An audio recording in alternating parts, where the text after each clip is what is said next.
You're watching Sky Sports.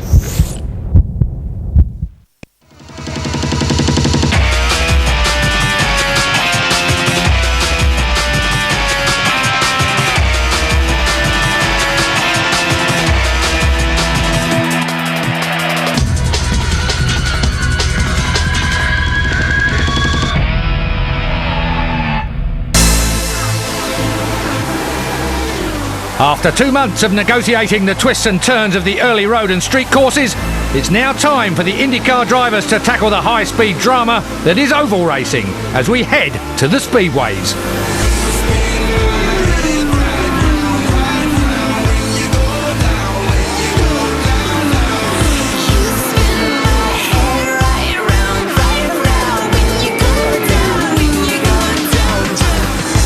Last year's mid-season aero tweaks certainly brought spectacular wheel-to-wheel racing back to the series, but who will prevail in the opening oval encounter?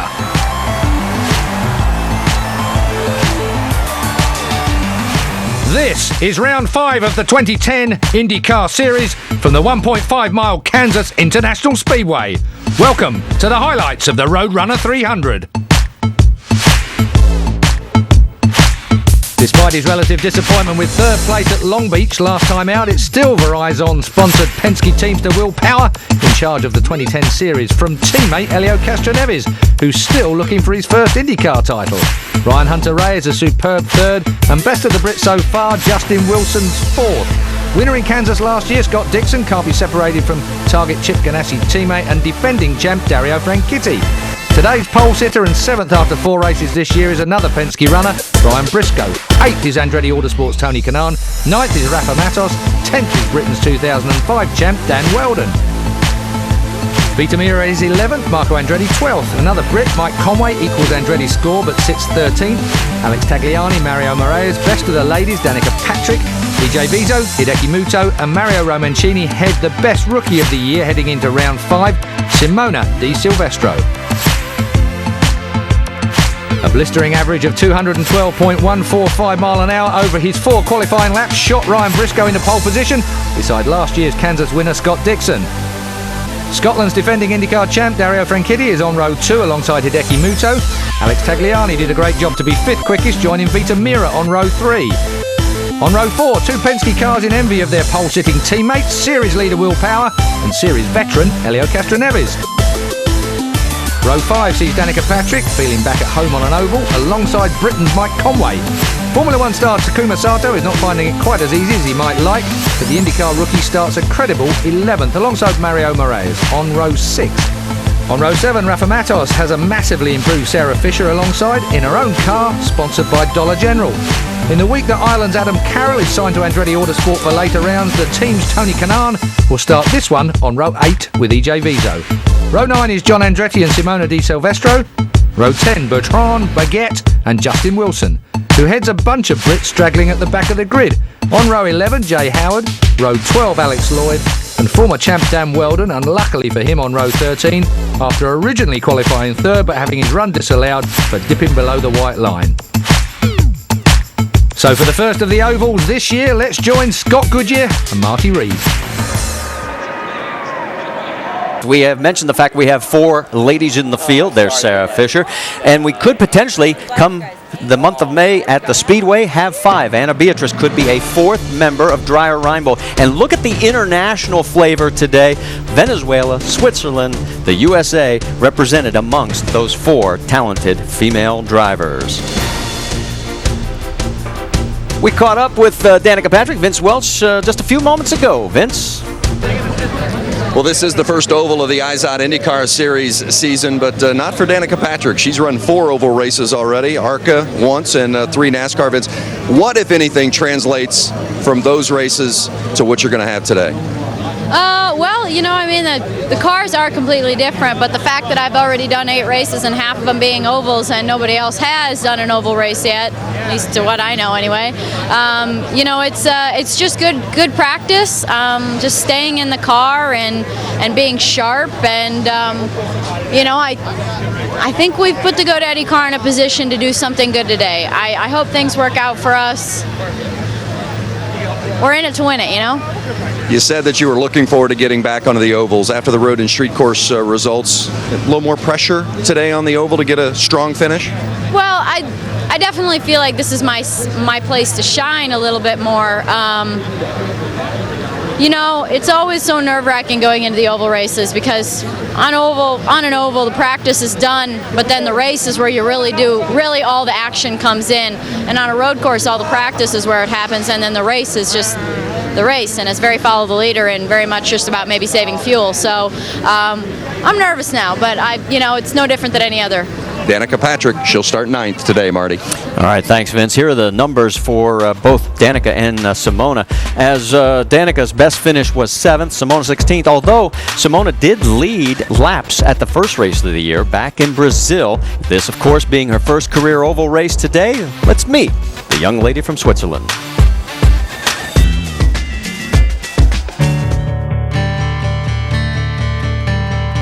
Hi, I'm Simona Di Silvestro. I'm from Thun, Switzerland. Swiss Miss is kind of my nickname right now. I don't really like it personally, but if people want to call me like that, it's fine. My dad told me that when I was a baby, I was only quiet when the Formula 1 races were on TV. So I think as soon as I was born, I kind of really like motor racing. When you're in the smaller series, you always think about Formula 1 or Indy cars, and now being in Indy cars just kind of happened, which is a really nice achievement, I think. This year is my first year that I'm actually racing against other women. I've never done that in the smaller categories. I was always the only one. You know, Danica is in this series, which she's kind of, the most known of us. It's really great to be competing against her, but it's not my focus to beat all the girl drivers, pretty much like all the other 24 drivers I have to beat. Leading my first laps in the series was in Brazil in the beginning of the year on the first race. It was really special to me. Simona Di Silvestro, she is shown as the leader. We actually had a restart and I was leading, and I had Dario and Ryan behind me, so I had a bit of pressure there, but I think I managed pretty well. My goal for this year, it's really kind of to learn as much as I can. This is a very confident woman and somebody to keep your eye on. To win a championship or even the Indy 500 is a goal, I think it's everybody's goal out there, but I'm really pushing forward to try to do that. Simona Di Silvestro inside the cockpit, and the goal today, Scott, just get those laps. Well, I get the laps on the oval, but everybody is impressed with her in the whole garage area, especially after taking off the restart down in Brazil and pulling away from very experienced drivers that were behind her. A very impressive run for this young lady. As the excitement continues to build for this race with 27 cars in the field. In fact, we'll give you the starting grid across the top of your screen, and you already know that Ryan Briscoe will be on point as we take the green flag. But there is one of the 2 cars going to the rear, the 26 of Marco Andretti and also the number 4 of Dan Weldon. What happens is the white line here is out of bounds, and drivers were told, even in qualifying, you go underneath that white line, your time will be disallowed. Both of those drivers did that. There's the white line, and they're both going to be starting further back in the field. Now, for Weldon, he came back in 04 at Richmond. He was 20th out of 22 cars to win the race, and he has a great track record here at Kansas. 2-time winner when he was driving with Target Ganassi Racing, and 2 other times, this guy finished 2nd here, and I mean, it was incredible because if you total the 2 of them, it's a 1/10 of a second that he lost those 2 races by. And very impressive run, and I think that's what gives him the confidence today to start from the rear, Marty, because when I spoke with him down at the drivers' meeting, a lot of confidence. He knows he had a good car because he was up to 3rd, but for Dan Weldon, a very special driver. And look at here, 2005 and 2006, he was very, very close, and then 2007, 8 first place. Not a great run in 2009, had some difficulties, but a driver that understands this racetrack. By a 1/10 of a second, he could have been a 4-time winner here. Now, one other distinction that he has is he's in a selective group, and you're seeing a lot of historic video. A.J. Foyt amongst this group. As you see all these wonderful drivers, Bobby Unser included, remember this, each one of these won the race prior to the Indianapolis 500.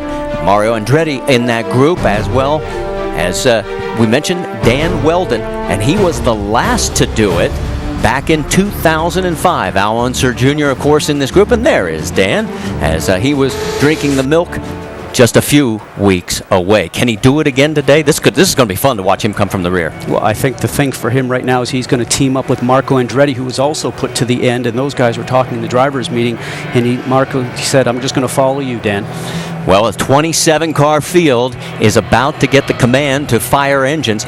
Remember, this is a 1.5-mile oval. Totally different track than what we'll see at the end of the month at the Indianapolis Motor Speedway. But the one thing you can take out of here is momentum, and that's what you want heading to the biggest race of the year. Let's go trackside to get this started. Speedway race fans, are you ready? It's time for those most famous words in motorsports. Please welcome the Senior Director of Finance for Time Warner Cable, Sharon Lindenbaum. Drivers, start your engines.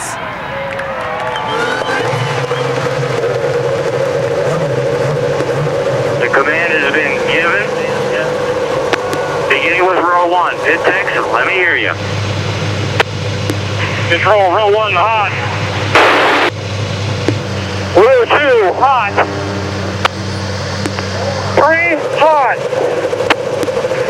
4 hot. Row 5 hot. 6 hot.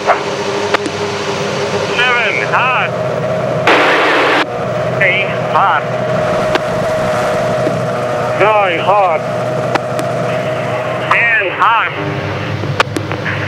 11 hot. 12 hot. 13 and 14 hot. Copy, all engines are running. And that's exactly what that process is. The IndyCar officials getting the word that all 27 cars have fired. Now, there is Dan Weldon. He is going to also serve as our in-race reporter today. Let's see if we can talk to him, Scott. Dan Weldon, Scott Goodyear up in the booth here. Outstanding record here at Kansas. Couple of wins, 2 second-place finishes. You're at the back here today, though. Can you get up to the front and win this event? Yeah, absolutely, Scott. I think the National Guard Panther Racing team did a phenomenal job. We've been working hard over the winter. We've been really competitive everywhere we've been, and we'd like to continue that. We had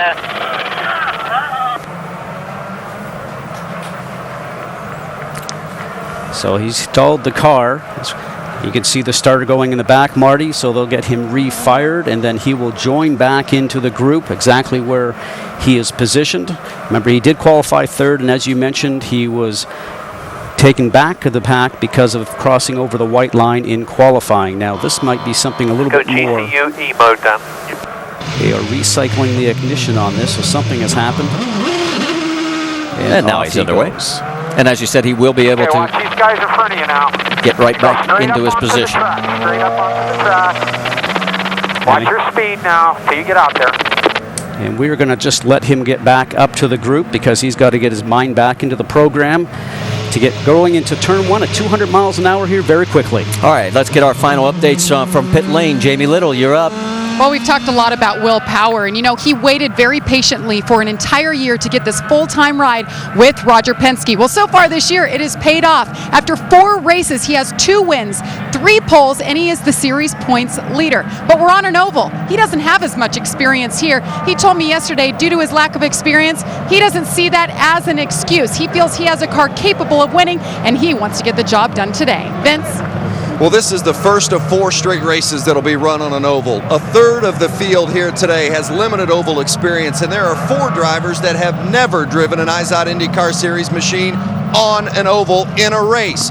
Their goal is the same: run to the finish, get as many laps and as much experience as possible that they can use to their advantage over the course of these next 4 races. But one thing you've got to keep in mind, and they were warned in the drivers' meeting, the longer your stint goes, the fuel load is going to burn, the tires are going to wear, the car's handling is going to be much different than you have experienced in the past. Keep an eye on those drivers with little oval experience. Rick DeBrule?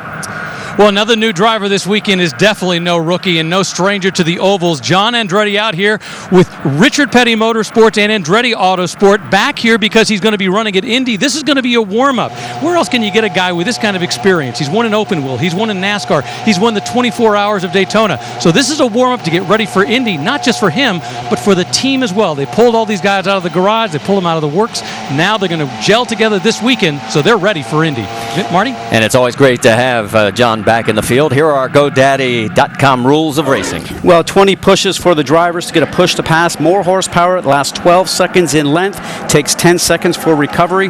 We'll watch for that throughout the day. The pit window here, 45 to 50 laps, depending on the strategy in the yellow, probably 3 to 4 stops here today. And the fuel trim, big issue here because there's no longer a driver adjustable fuel trim inside the cockpit, and it's always on full rich, full racing mode, and the drivers will have to make up some fuel trim options themselves by driving, Marty.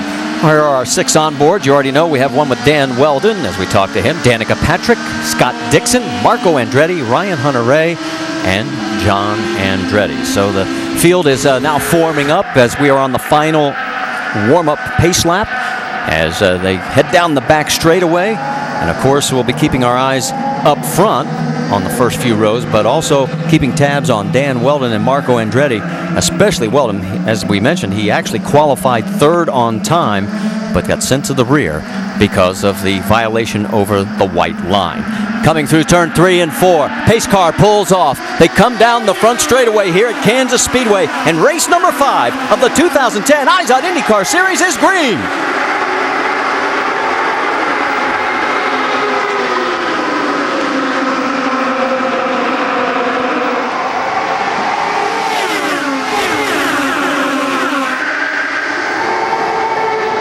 Fresh tires, 3 wide, through the corners, down the back straightaway and into 3. And already with the full fuel load, you're seeing the sparking as these cars are hitting some of those bumps. Now those sparks will certainly go away as they burn off fuel, but in a couple of laps, once the tire pressures start to come up, then certainly the car comes off the ground.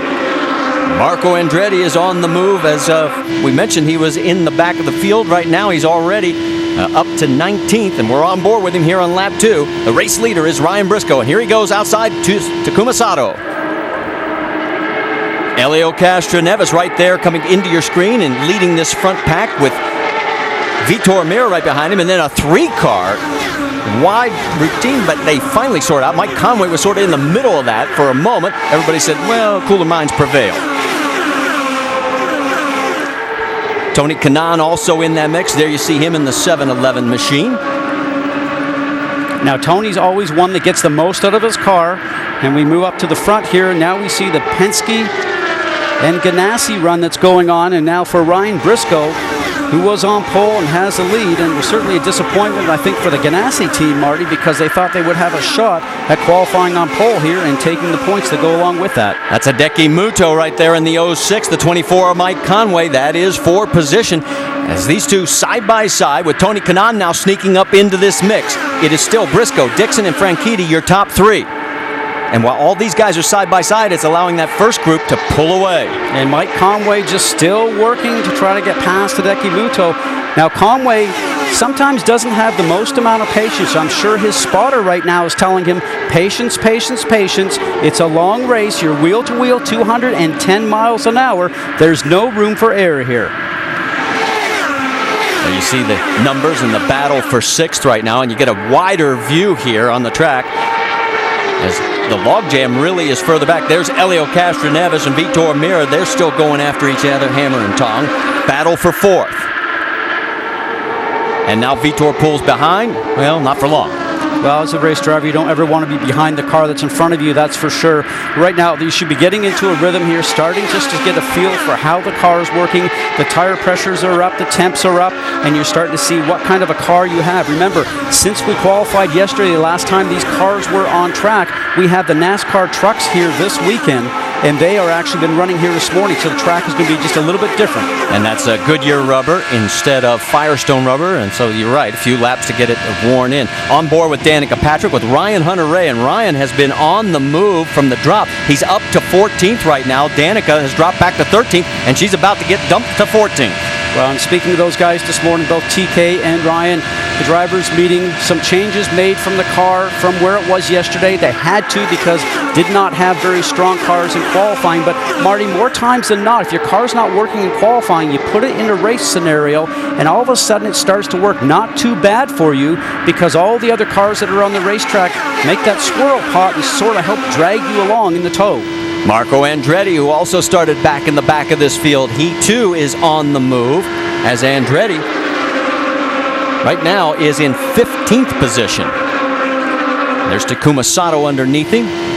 We can tell you the one guy who hasn't moved much is Dan Weldon. He is running 22nd right now. Let's go back and check up on the lead up front. Ryan Briscoe has a 1/10 of a second lead. That's what it looks like right there with Dixon second, Franchitti third, and then it's another second back to Vitor Mira and Elio Castroneves. We're going to go side by side here at Kansas.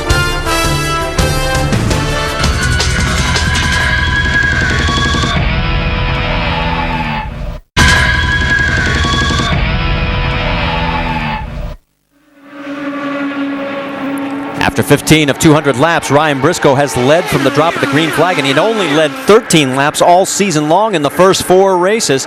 And as we mentioned, he's already led 15. Now, you notice there's a change for second. You probably saw it on side by side. Here's what it looked like. It looked like Dixon just got a bit of a wiggle as he started to make it a bit of an aggressive move behind Briscoe. Maybe his car's not going to be working for him in traffic as of yet. Wait for him to make some changes during the pit stop. And actually what ends up happening here with Dario Franchitti, he'll turn around and end up taking second place, Marty. Jamie, let's get more on that 9 car. Well, Marty, actually what we've noticed down here, the wind is picking up, and that's exactly what Scott Dixon said. He said the wind has picked up and pushed me up the track. That was a big issue yesterday in practice, especially coming out of turn 4. There was a lot of push in the car. So right now, car seems to be just fine for Scott. It's just a matter of the wind gusts. John Andretti and Will Power sort of sliding back a little bit further. Right now he is 16th. Andretti is 15th as they are heading through the corner side by side. And right in front of them, another pair of cars side by side as well as we look out the back of Danica Patrick's car. Danica right now running 14th. She's got her hands full on the high side with Rafa Matos. And for John Andretti on the low side there in the 43 in the Petty Andretti Autosport team car, what a job he did. Hadn't been in the car for such a long time. Came here for a one-day refresher earlier this week. Team was very impressed. He was right up to speed. Goes across the backside of the car in front. And what ends up happening with that, you lose the front end. You heard him get out of the gas. And then now he's back on trying to do the chase. All right, let's go back to the battle up front because it is still Ryan Briscoe, Dario Franchitti, Scott Dixon. Then you can see Vitor Mira off to the right in 4th. And Elio Castroneves rounding out the top 5. And here comes Dixon on the high side, looking to take back second place. Now, what he's going to hope is that Franchitti, being on the lower side directly behind Briscoe, is going to have to get out of the throttle a little bit, which he did because he was falling behind some dirty air. He would have washed up the racetrack and into his teammate. So, very smart move by Franchitti. Lets his teammate go ahead. That might not be the case if it's down to the last lap or two, Marty, but right now, the very early stages of this race, he knows what kind of mistake he could have made if he had kept his foot on the gas. The top 5 have pulled away from the rest of the field by 4.3 seconds. There you can see that top group. Then you have to wait quite a bit until everybody else comes into view. Elio Castroneves is the last member of that freight train, and tip of the hat to the 14 of Vitor Mira. Here's the second group with Tony Kanaan leading that freight train. Hideki Muto, Mario Moraes, EJ Vizo, and Ryan Hunter-Reay is now in 10th, folks. And this car yesterday, I'm telling you, it was junk. It just would not work by itself. Jamie, what's the latest you're hearing? Well, junk was the word yesterday. Absolutely. He was 24th out of 27 cars in practice. I asked him what was going on. He said the car was so bad, they quieted the rear end, added a bunch more front wing, and the plan was to do even more overnight. That seems to be working for him. He's saying the car is just a bit loose right now on the first round of pit stops. He's just going to make the rear bar a little softer to help that out. So he continues. Vince, what have you got from pit lane? Well, Marco Andretti's having a fantastic run as you get a look at his teammate there, Ryan Hunter-Reay. But Marco started 26th, and he's up 15 spots. One of the additions of this Andretti Autosport team, Ryan Hunter-Reay, I think has been one of the keys to the resurgence of a Kanaan and a Marco Andretti. He has really raised the bar, and he's given another driver to that fold that provides data, setup information. It's been a real key to the success of this Andretti Autosport team as you see that battle up front. And it is getting better, Vince, because, Scott Dixon now pulls to the high side of Ryan Briscoe. Look at how close these are going through the corners, and this is what we're used to seeing here at Kansas. And remember, this is 210, 212 miles an hour, and it seems like Dixon is not content just to sort of sit back and maybe try and save fuel. I think he wants to get up front and lead some of this and maybe have an opportunity to collect some points for most laps led. There is your Firestone telemetry. Oh, so close, Marty. Look at that. The left front, the right rear. As we look at the telemetry right now. Still outside. Spotter information coming for Ryan Briscoe, telling him that Dixon is still outside. Some traffic is just ahead, already entering up into turn 3 and 4. Looks like the 66 of Jay Howard possibly they'll be coming up to. And as Briscoe goes up, he'll see down the stretch here that he's got to make a run at this. And I think Dixon is going to look to have a run along the high side. He wants to put his car in place, so when they come up to the traffic, Marty, he might be able to take advantage of that. Oh, so close. He's tucked right up underneath him. Now goes to the outside once again. Traffic in front of him is the 34 of Romancini. Whoa, that was close. Yes, the 34. Cars are identical, that and the 66 with Jay Howard, but the traffic will stay on the low side as they were instructed through the drivers' meeting. And on the back side of that now, as they've been fighting, Dario Franchitti in the 10 machine is now coming into play. So the top three still running very close together. Briscoe, Dixon, Franchitti, then it's another second back to Mirror. Back here at Kansas Speedway, we have a new leader, Scott Dixon. We got to talk to him about waiting until we're in side by side before he makes the pass. He took the lead from Ryan Briscoe just a few moments ago, and you can see the margin right now as he has got that number 9 Tarka Ganassi car on a rail. It looks like Briscoe just left the bottom side open just a little bit for whatever reason.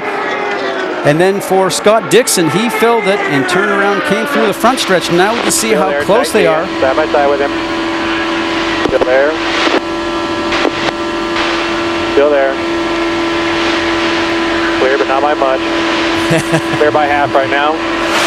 Clear by not by much. I love that 360-degree onboard camera because you can see everything. And Dixon now has opened up a 1-second lead. He's coming up on traffic, though. That's Simona Di Silvestro as she is about to go a lap down.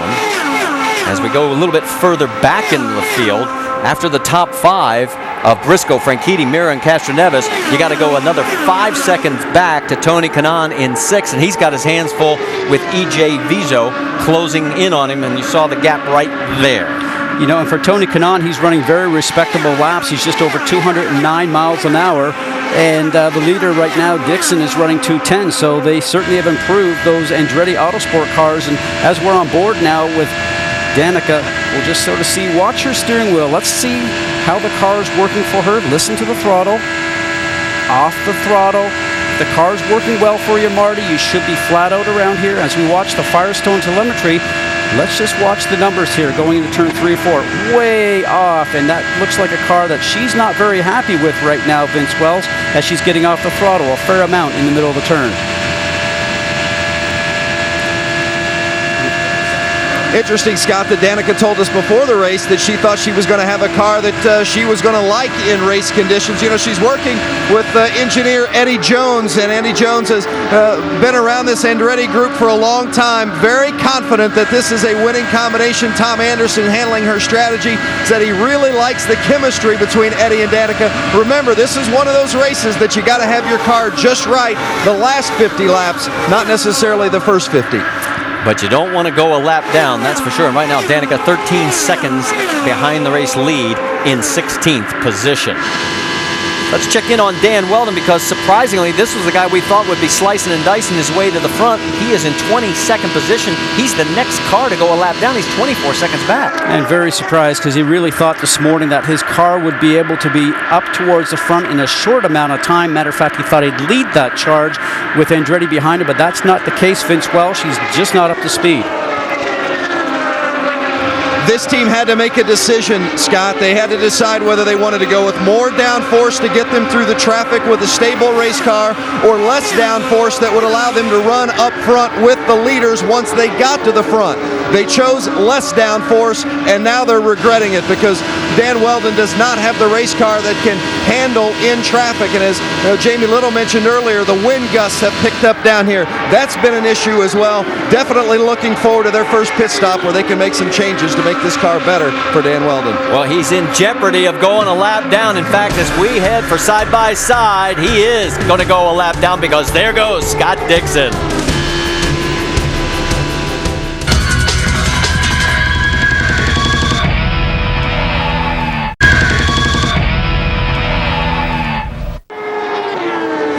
Scott Dixon is making this his own show right now in the early goings of this race at lap 48. Here comes Ryan Briscoe in for his first pit stop, Jamie Little. And he's the first one, the first taker onto pit road, has a little push in 3 and 4. That again was because of the wind, as he told me yesterday. You see a turn of the front wing, 4 tires. Ryan Briscoe is down and away.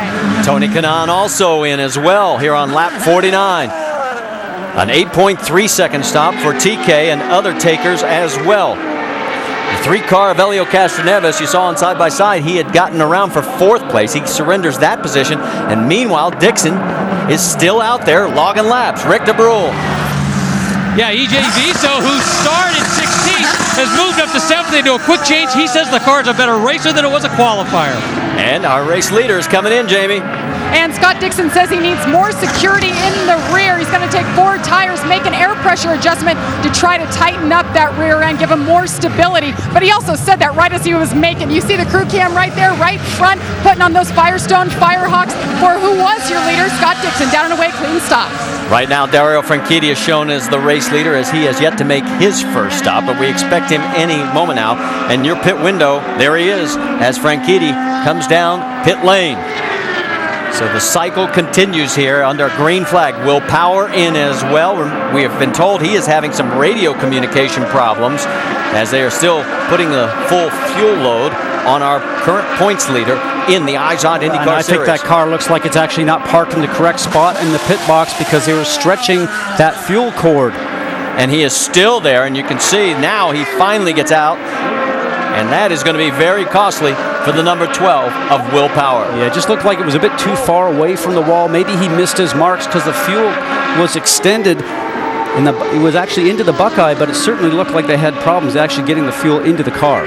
So after cycling through our first round of green flag pit stops, Scott Dixon again reasserts himself as the race leader.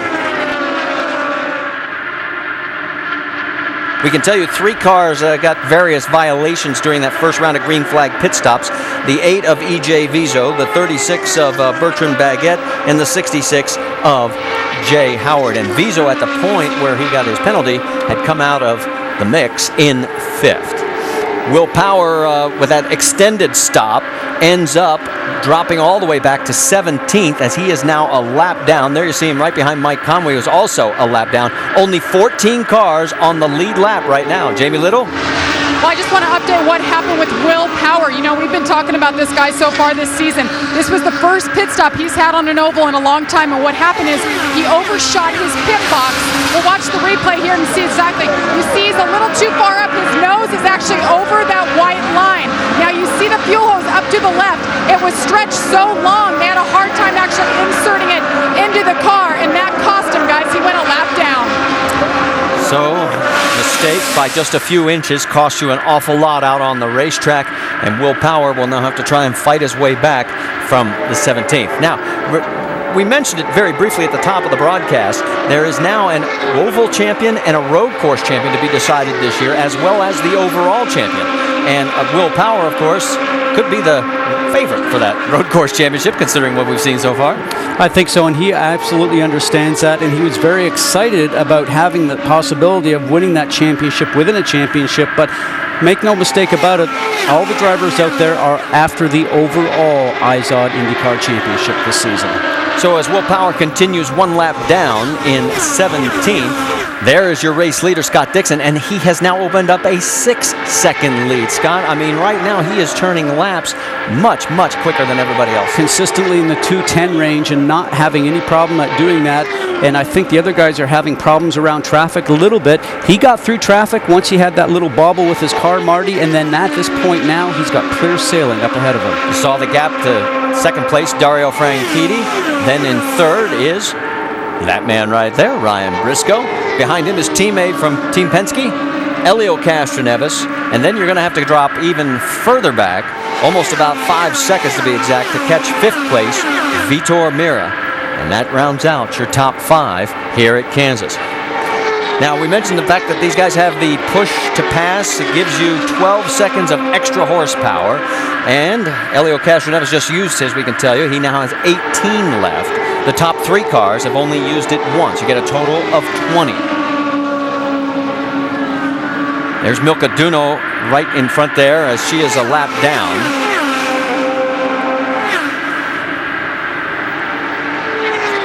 Racing sort of spreading out now as we have been lean, mean, and green since the drop of the green flag. But Vitor Meira, there you see how far back we had to go to find him. He's now 14 seconds behind the race lead, but still a big day for A.J. Foyt Racing. Vince?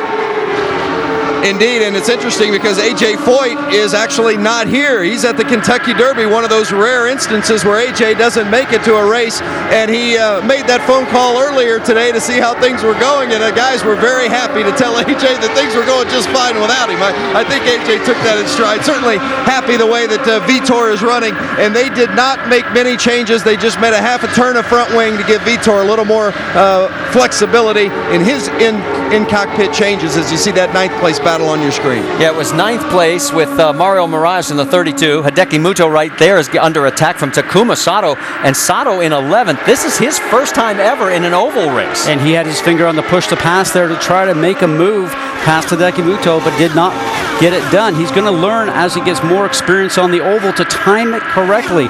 He didn't look like he had the car set up in a position that he could actually take advantage of that push to pass, and what he needs to do is to have a run on him, make sure it's clear ahead, and then push it just when he's getting into the draft so he can actually get himself up and around the car in front. It gives you 12 seconds of additional horsepower, and then it takes 10 seconds to recycle before you can use it again. Checking in on the last car on the lead lap, 14th place right now is Danica Patrick, waiting for her to come into view because she's about to go a lap down. Right behind her there in the red number 9. Here he comes. Your worst nightmare right now, Scott Dixon. And Marty, she knows that because she will hear on the radio that from the spotters and from her pit box that the leader is behind her, so she'll push as hard as she possibly can. She's done a great job now by getting a car just in between her and the leader, Scott Dixon, who you ride on board with right now. But Dixon is going to very quickly be able to catch up to her. She can see in the mirror, she can see the car coming, and as a driver, you try to find just a little bit more out of the car through the turns because you don't want to go a lap down. And it has given her a bit of breathing space. We just heard her on the onboard again, having to breathe that throttle. Yeah, and when you roll off the throttle just a little bit, that's when your car's not really too good, maybe in one particular spot. But when you lift off at a huge amount like she's doing, that means she's really pushing the car and trying to get a lot out of it and really taking it to extremes. Now, right behind her teammate, she's going to look to go around Marco Andretti. That's the car in front. She needs to time that right, and she did not, and she got out of the gas because she got the dirty air from the car in front of Marcos. And around on the outside, the right-hand side, you just saw Scott Dixon go past. So Scott Dixon has now led 9 of the 10 oval races last season. He led the most laps in 5 of them, and he won 4 of them, and he's leading here.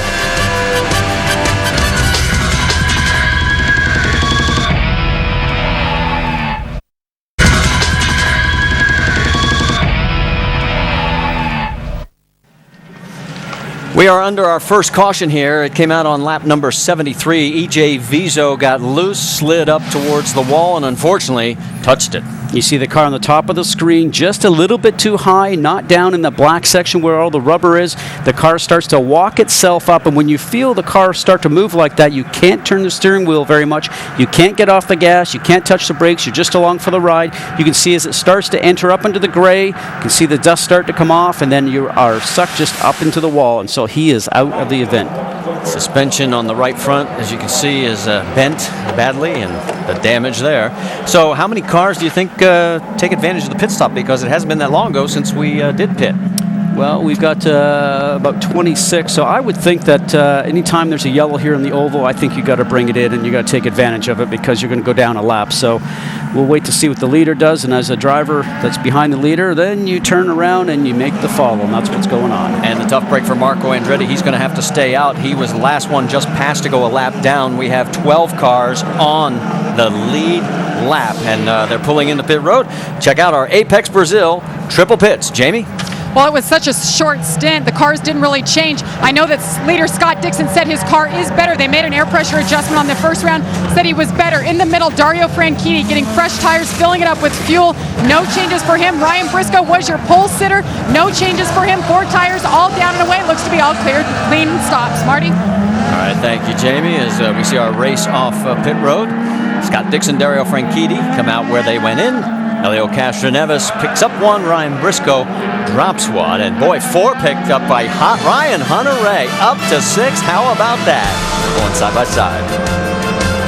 All right, a lot of things have happened during this first caution period. Coming off of pit lane, watch the 3 cars that are basically going to try and squeeze into a space that won't handle 3 cars. And on the far left, it is Milka Duno.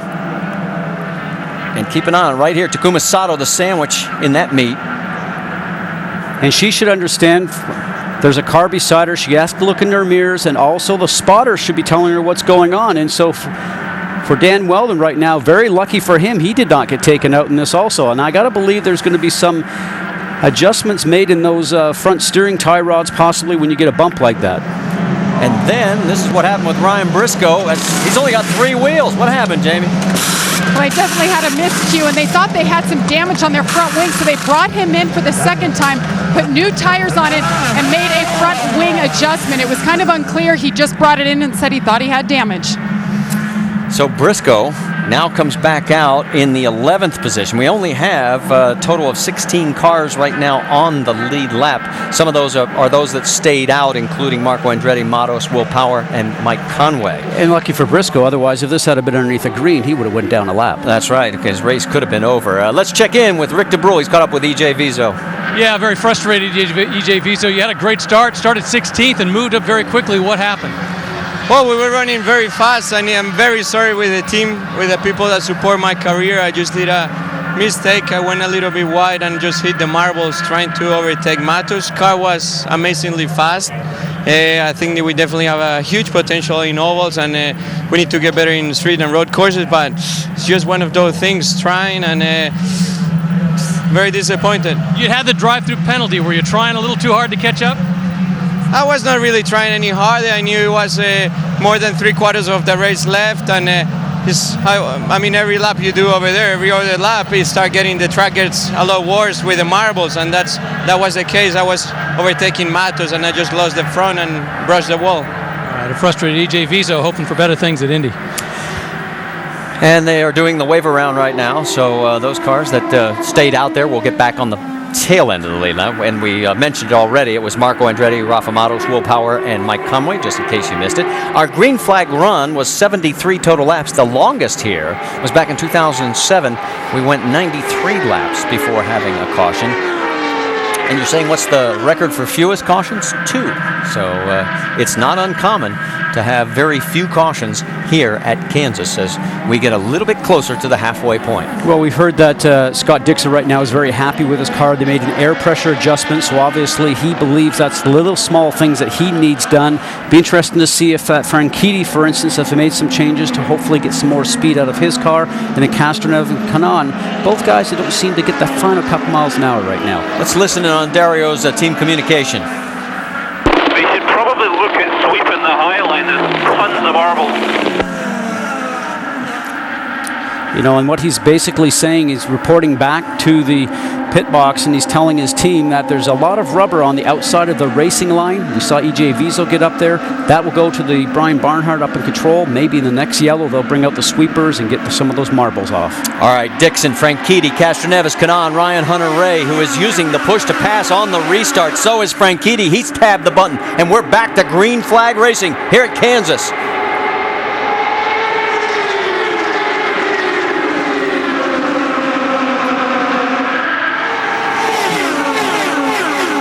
Too wide through the corner. Are they going to try and make it 3? It looks like they will further back in the field. That's Marias in the 32. Now he goes low. The Lotus machine, you see at the back of that one grouping of Sato. He's probably getting a big learning experience right now because of all those cars that are in front of him, giving him all that disturbed air. He'll be feeling things that he's really never felt before. Just the buffeting inside the cockpit that he will feel. The light steering wheel occasionally, as he's now right behind the number 6 of Ryan Briscoe. Remember, Briscoe has dropped all the way back to 11th position. His next target is Mario Marias, but he's got to fend off the 5 of Takuma Sato. And he also has to have some patience now because Briscoe's got a faster car. He has to go around the outside, the high side, but he has to have patience for the guys that are running in front of him. Looking back to the front, Scott Dixon continues to run well, but Dario Franchitti appears to be closing. It's down to 0.3 of a second.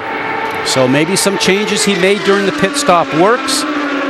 You also have some onboard aids the driver can move around, and that's the weight jacker and the roll bars. Some driver adjustments. Now look what's going on here. Kanaan trying to get his nose underneath the 3 of Elio Castroneves, and Castroneves just saw him there at the very last minute and just avoided that collision. Now that's Danica Patrick right in front of him, but remember, she is a lap down in 17th position. You look out the back, and a little bit further back, you've got Kanaan, and Ryan Hunter-Ray has now moved into the top 5.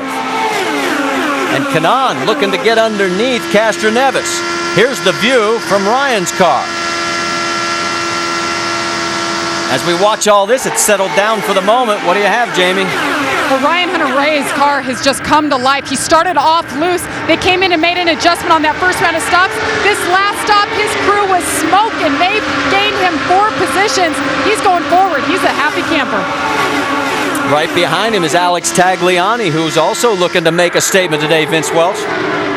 Well, and this team has had a very good run all weekend. They were 5th in the qualifying order, and that was a big boost to this team, and they have stayed up toward the front all day long. They made a slight air pressure adjustment on their first stop because Tags had a little bit of a push, but they did not even make any changes at all in their second stop. Just gave him fresh tires. He likes the car. He's never won on an oval, 11 years in major open wheel racing, but he has been very, very racy today. This is a good team. Fast is their nickname or the name of their team, and they've got a fast driver here today. Right behind Alex is Vitor Mira, Hideki Muto in 8th. John Andretti is in 9th position, and rounding out the top 10 is Mario Marias. The race leader, though, is Scott Dixon.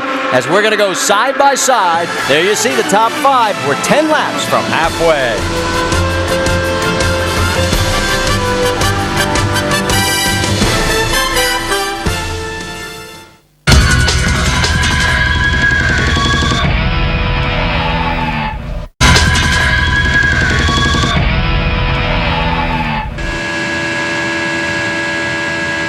And in the rearview mirror of Danica Patrick's car is Elio Castroneves, as he is running in 3rd position. Danica a lap down in 17th. We have 16 cars on the lead lap. Right now, Danica's thinking, how did I get a lap down? Because she's being able to run the pace almost of the leaders, but obviously enough to be able to keep Elio behind you, so that's a difficult situation for a driver when you're a lap down. Andretti Autosport teammates Tony Kanaan and Ryan Hunter-Ray locked in a battle. That is for 4th. Vince? It's been a very solid run for Tony Kanaan so far. Remember, guys, before the race, he said the balance was good, but they just don't have the speed. That's really been the case so far today. They don't have the speed. Michael Andretti told me just a moment ago that those up front do, but they've got a very good balance with the race car, and that's allowing TK to maneuver through some of the traffic. That's been one of the main issues up and down pit lane today, is when some of these cars get in a 3 or 4 car pack, their balance goes away, but Kanaan's has been steady in those circumstances, and that's allowed him to move up several spots, running in the top 5. Pretty good for a guy who didn't like his race car, huh? Yeah, for both of them. Jamie, what do you have?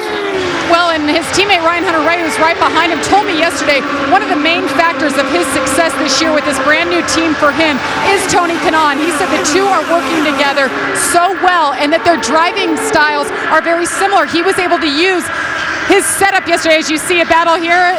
Ryan Briscoe's on the move, but that's the 12 of Will Power making his way up after having a bad pit stop earlier on. But Ryan Hunter-Reay definitely working with the 11 cars. They're trying to move to the front.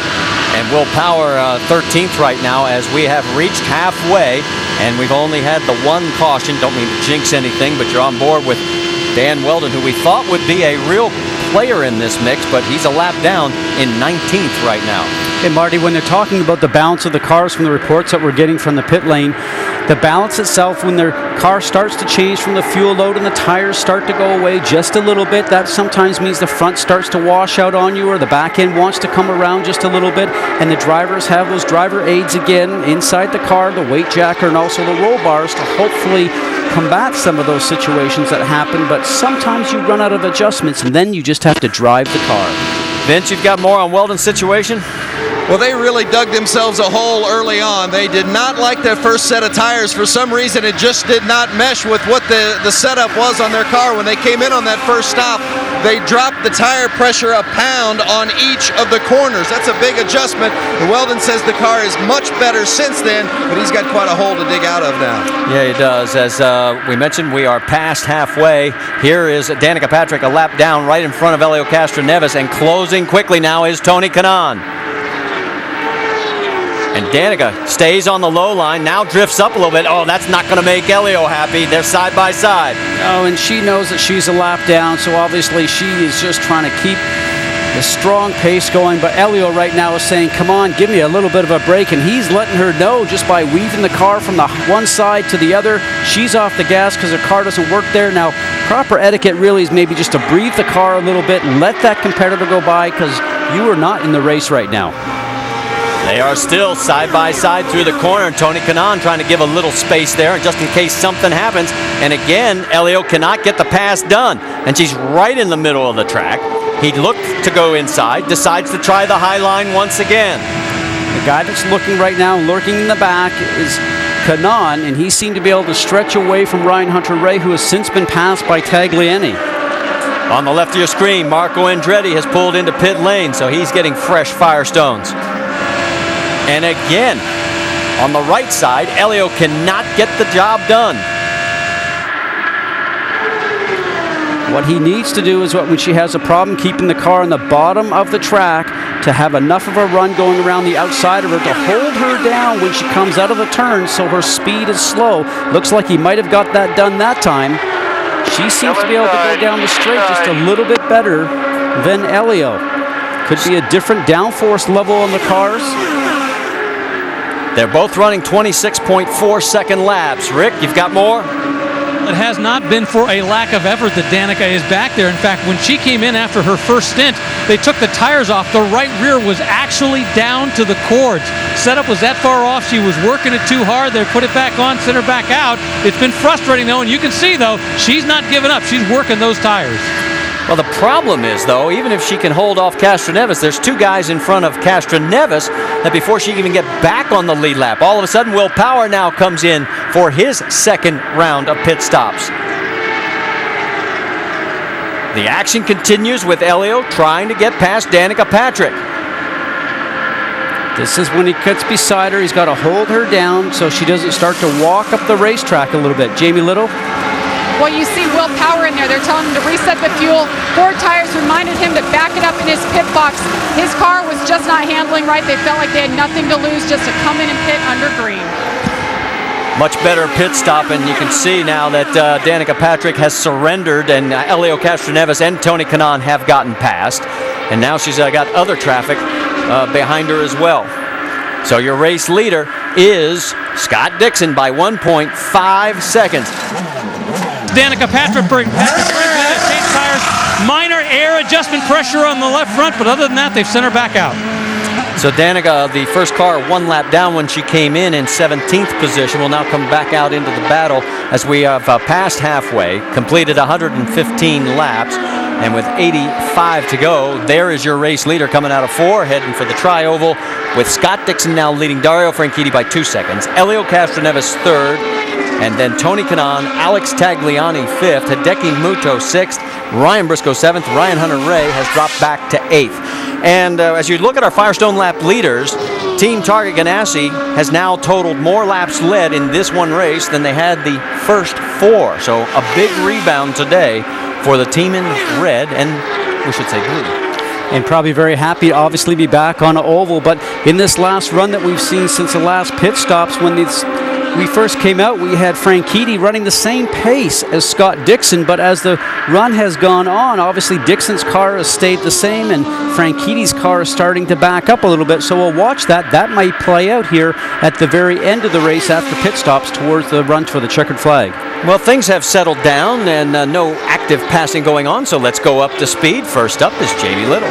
Little breathing room down here with the leaders right now. Scott Dixon not saying a whole lot about the car. As we said, he only made that air pressure adjustment early on. Car has been very balanced. Now, he told me he's thrilled to be back at an oval, has not won yet this year. This team, Ganassi, has won the last 3 races here. He was very confident coming in. Now, Dario Franchitti, his teammate in the 10 car right behind him. You're right, Scott, his car did go away a little bit. He actually had a little understeer and a little oversteer, but on the last stop, he made no adjustments on pit road. He's doing it all in the cockpit, and it seems to be working out, running around in second. Behind him, Elio Castroneves. He is thrilled to be back on the oval. We have a caution. We have debris on the track. Marty? All right, thanks, Jamie. We'll get back to our up to speed as our second caution flag has now come out. We have debris on the racetrack. And there you can see, that's not something you want to run over, Scott. Well, it looks like a piece of an end plate from a wing, so we'll have to see what car that has been removed from. But this is going to turn into a scenario now for drivers to go ahead and make some more changes on the car, try to improve the car during this next round of pit stops. And there you can see it gives you a better angle. It's right at the exit of pit lane in turn 1, and we had active pit stops rolling through, so obviously league officials said that's not a good spot.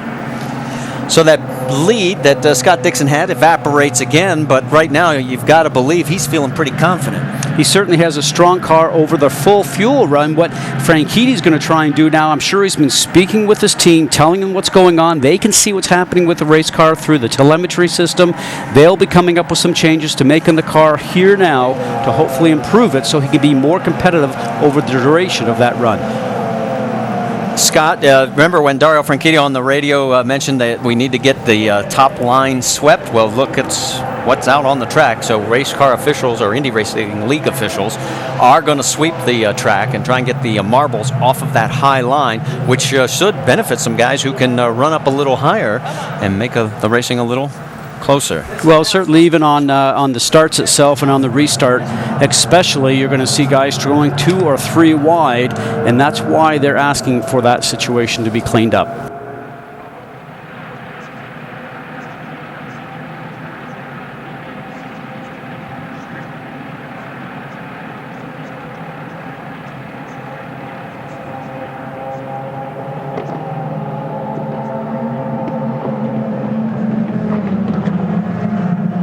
So we are being told now by league officials that pit stops can occur as pit lane is officially open, and it looks like everybody has set out for this stop here as we've completed 121 laps. Scott Dixon leads them down. Let's set it up, and Jamie Little, you're up. And Scott Dixon on the top of your screen there, top left. No changes that he has said as of now. The car has been really balanced as we've been reporting, and it's shown with his performance on the track. 4 Firestone Firehawks in the middle. Dario Franchitti, he's been adjusting from the cockpit. They're going to load up fuel and 4 tires. You see Elio Castroneves said his car is a bit loose. Look for a front wing change adjustment there. Top 2 are down and away. Elio Castroneves 8.9. He's down and away with a little longer than the Ganassi boys. Race off pit road just like the first round. It was Dixon Franchitti. Then Tony Kanaan picked up a spot. Hideki Muto picks up 2. Elio drops 2.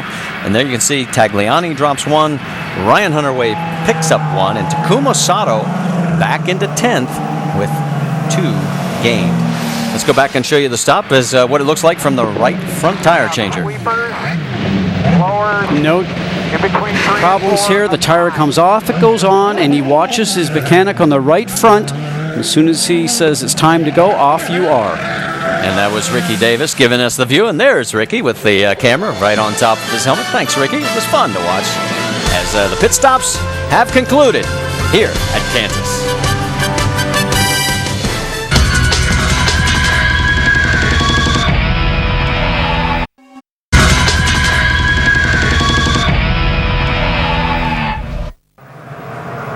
Back here at the Kansas Speedway, our race leader is Scott Dixon with Dario Franchitti, Tony Kanaan, Hideki Muto, Elio Castroneves, your top 5.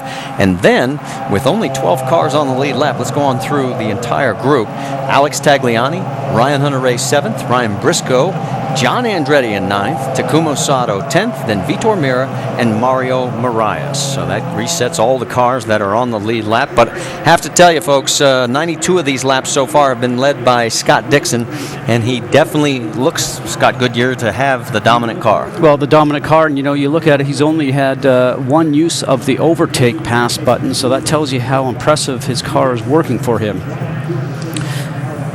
The 9 has just been incredibly quick in the pits throughout this whole day, and we're going to show you a replay here, and let's just watch how quick they are. On the board, straight in here, straight Jackman and the fueler here on the left-hand side. Click it in, away they go. The tires are being changed, and then when it's time to go, off it is. Those 2 guys are doing a great job. The 4 tire changers are doing an excellent job. The crew's looking on saying, hey, I've made TV. There you go. Good job, guys. And that comes down to the driver coming in, Marty, stopping on his marks and making sure that he's put the car in the correct placement. We saw earlier today Will Power having that difficulty and how hard it was for the crew to do the work and service that car, especially with the fuel nozzle. And these are things that are done throughout the week with the teams in their garage area back in Indianapolis, and they practice pit stops throughout the week so they have perfection here on weekends. 6 cars got the waiver, and we'll give you that update in just a moment. But first, let's check in with Jamie Little. Well, after that last pit stop, Scott Dixon's talking to his team about pit strategy and how many more times they may have to pit. I would think it would have to be locusts, floods, pestilence, and everything else for everybody not to have to stop, Scott. Tempo. Well, 73 laps left to go and 48 to 50 on a fuel run. That's probably going to be the case. Well, let's give you the waiver rounds. It was Will Power, the 24 Mike Conway, Marco Andretti, the 66 of Jay Howard, Rafa Matos, and Danica Patrick. So they are now all on the tail end of the lead lap. We mentioned already Dixon, Franchitti, Kanaan, Muto, Castroneves. That is your top 5 as the pace cars pulled off, and we will be going back to green flag racing the next time by. And the group after that is pretty stellar also. Tagliani, Hunter-Reay, and Briscoe. And John Andretti, very impressive, all the way up to 9th. Look at the pit stops that Ryan Hunter-Reay has gotten today. Picked up 4 on the first, and then 1 more on the second. And he's done a lot of it, the rest of it, on his own with some great driving. And a lot of times when your car is not very fast by yourself or in qualifying, we mentioned this earlier in the show, how he just was so down last night when we spoke to him, didn't think that he had a race car, and very disturbing because he's working very hard to continue with the series throughout the whole year. He's currently 3rd in the points championship and coming off of a win at Long Beach. His whole focus is to be competitive, and he did not think he would be today, but when cars are on the racetrack, you get that advantage of the tow around there. I think it's helped him. Well, and we should point out we had to go 1 more lap because the 32 and the 12 were not in the proper alignment. And also, I would need to correct myself, those cars on the waiver round, they were 2 laps down. Now they are now 1 lap down. So that still means we have 12 cars on the lead lap. Here we go. ramp up the speed. Green, green, green. And you heard it. We're back to green flag racing, and all 5 of the top 5 cars are hitting that push to pass.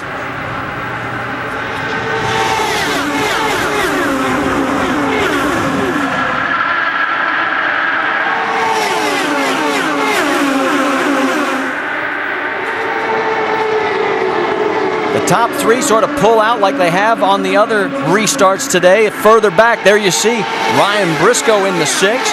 He's got his hands full with a couple of cars surrounding him. There's the group up front, the top 5.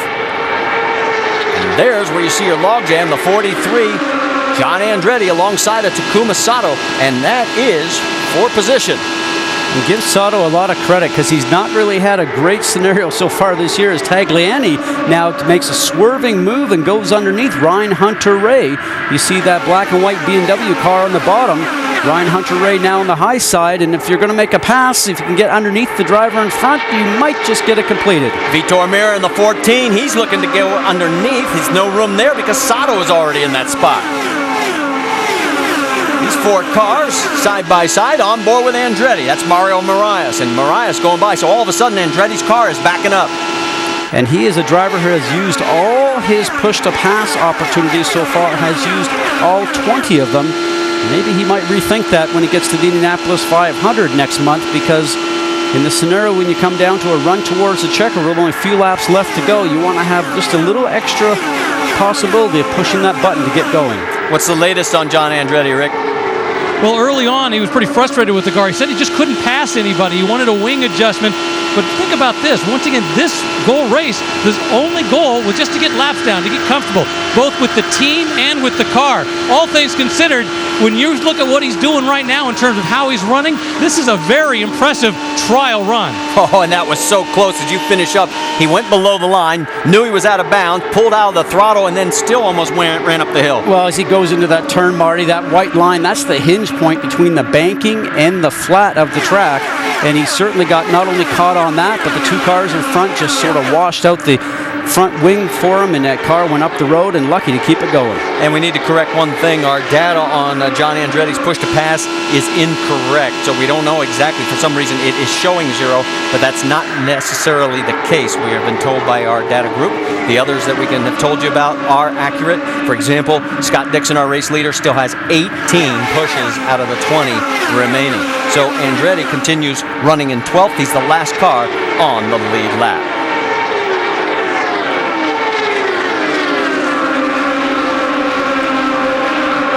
There's Marco Andretti and Dan Weldon. Now remember, Marco is the first car a lap down. Weldon right behind him, that is, for 13th on the racetrack.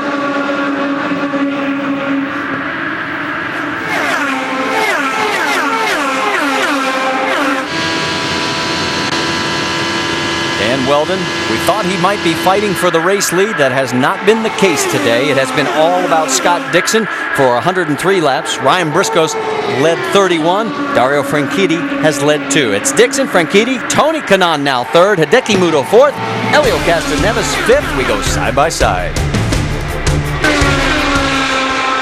It has been the Scott Dixon show. He's a half a second ahead of Dario Franchitti.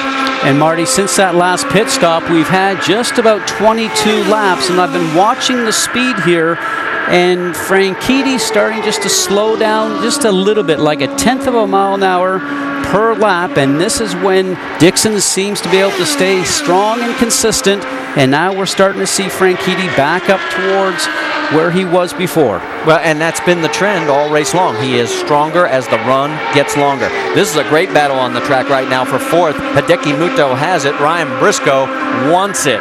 Rick? Hideki Muto came in here with the setup that they use for Graham Rahal. Now, he liked the road course setup. He wasn't so comfortable with the ovals. He qualified well. At one point, he slid back to 10th. Now he's worked his way back up to 4th. He's been having this battle with Ryan Briscoe for about the last 3 laps. He's much more comfortable on the low side. His spotter, Lee Orbach, coaching him all the way around, making sure, telling him it's his line. hold it, guard it, and then go after Tony Kanaan. He keeps fighting them off. Well, and remember that 06 with Graham Rahal behind the wheel sat on the pole at this race last year, and the Newman Haas racing machine right now doing a great job as Hideko, as there's Ryan Briscoe pushing that push-to-pass button again. He's now down to 10. He's pushed it 4 times that we've been able to watch during this battle, and he has yet to be able to complete the pass. Well, he's got to also sit there and look to see that. I might not have anything for the first 2 guys, the leader and Franchitti, but, maybe possibly for Kanaan. But Kanaan's not really stretching away there too much. And when he tries to use his push to pass, he's used 10 of them so far. Couldn't get it done, but you want to leave some for the end, as we talked about before. Vince Welsh, you have something on Tony Kanaan? Kanaan says the wind has really been an issue down in 3 and 4, and we've seen several of the cars dealing with that today. But as far as the balance of TK's car, he really likes it. They didn't make any changes with the car at all in the last pit stop. Says he's got a little bit of an understeer, but he can work with the tools inside his cockpit to help him where he needs it. The main thing is they just don't have the speed to contend with those 2 Ganassi cars up front. Remember how TK told us in the pre-race the car just wasn't very good, and he told me earlier, he said, I have no magic wand. I can't drive it beyond what it's got, but it seems like TK has maybe put a little magic on it today, running 3rd, much better than what they anticipated coming in. And a little bit further back, Takuma Sato may have found a new discipline. This is amazing, folks. His first ever oval race in an Indy car, and he is 6th. And the guy that was stuck in the middle there was Jay Howard aboard that Service Central machine. He didn't have anywhere to go. He had to watch him go past both on the right and left side. Castroneves gets back around him as Sato hits the button. That's what it means when the light goes green. And he is etched ahead of him. Now it's back to side by side. Who's going to take the spot? This is fun to watch. And I don't think any of us would have picked Sato as the guy to watch. Rick, what do you have down there? Well, actually, he's been pretty comfortable with the car. They haven't made any major changes, except they had to replace that front wing because he got together with Milcaduno, as you saw earlier, coming out of the pit lane. He started 11th, went back to 19th at one point, and now has worked his way back up through the field. And as you can see, for a guy who's never run on an oval before, and I mean ever before this week, he is doing a phenomenal job. The goal was to get comfortable. He's done it. And Castroneves just used the push to pass to open up some ground on Sato. He is now down to 12 pushes of the 20. Again, it gives you about an additional horsepower and a half, or mile and a half hour, more than 7 to 9 horsepower. Let's get more on Elio Castroneves. Jamie? Well, it's interesting. You watch Elio, he ran behind Takuma Sato for a little while. Before this race, Elio told me this is a great place to learn these rookie drivers, what they're capable of and how you can race them. Going into the Indy 500, that's what it's all about. Elio is sitting out there. His car is pretty good. It's a little loose, but I think he's watching these rookie drivers and just learning how he can race them. All right, thanks, Jamie. As there is the numbers on Elio right now, as it is a 6-second margin to the race leader, Scott Dixon. But the 2 Penske cars that are on the lead lap, Will Power is a lap down in 15th. You saw them there running nose to tail.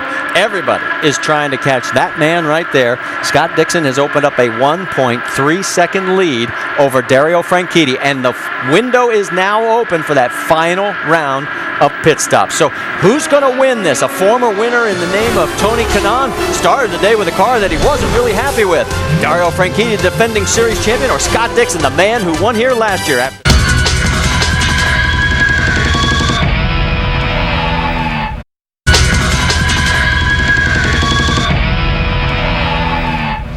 40 laps remaining here at race number 5 of the 2010 IZOD IndyCar Series. We're at Kansas Speedway, where it has been the Scott Dixon show for the most part. Scott has now led 127 laps. We told you right before the break the window has opened. Here's Marco Andretti.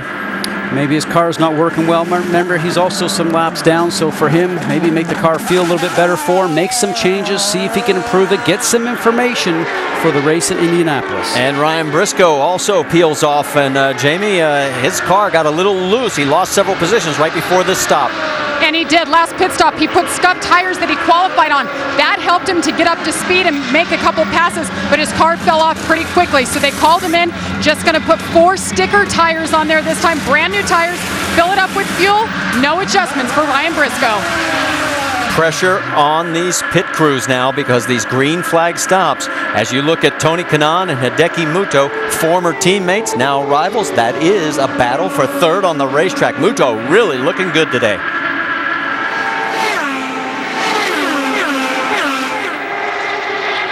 Kanaan has 14 push-to-pass elements left, 12 for Hideki Muto. And here comes Muto coming up on the high side, and he's hit the button. Nice timing, gets a run going through the tri-oval, although he was not able to get it done. He swings out going into turns 1 and 2, hopefully to carry the speed and the momentum, was not able to get that completed that time. Let's get more on Hideki Muto from Rick DeBrule.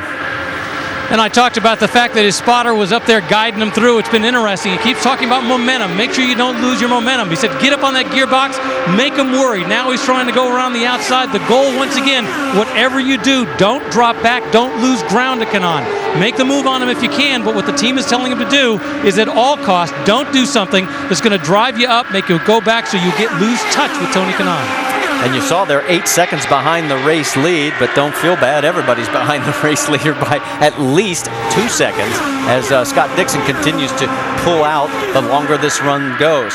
And this battle continues for fourth position or third position on the racetrack. That is Rafa Matos in front there, and Rafa is 3 laps down in 23rd position. So he'll give way as Tony Kanaan looks to go underneath. And for whatever reason, that wasn't good for Muto because he turned around and got off the gas a major amount. Mario Marias in 11th, the last car on the lead lap. And Rick, we're going to send it your way. Yeah, it's been interesting so far, Mario Marias today. The last pit stop, the fuel stuck inside. They almost drove off. He was smart enough to stop as a result. It hurt him a little bit in time, but he was able to not do any damage. He's been satisfied with the car, saying it was a little bit loose, but they have not been making any adjustments, and they send him back out. No real problems on this one. He really lights up the tires. You can hear him on the limiter as Will Power, our points leader, and see if 2 times ago, whoops, get it slowed down because you don't want to get busted for speeding. Remember his first pit stop, he was way too far away and they were extending that fuel hose, and Jamie, he's coming your way. You saw him lift up his hand. He was pulling a tear off from his visor. He said, let us know if you need any changes. They're just trying to get off pit sequence here a little bit. Remember, he had trouble early on, like you mentioned, and he rolls into his pit box, nailing the stop that time.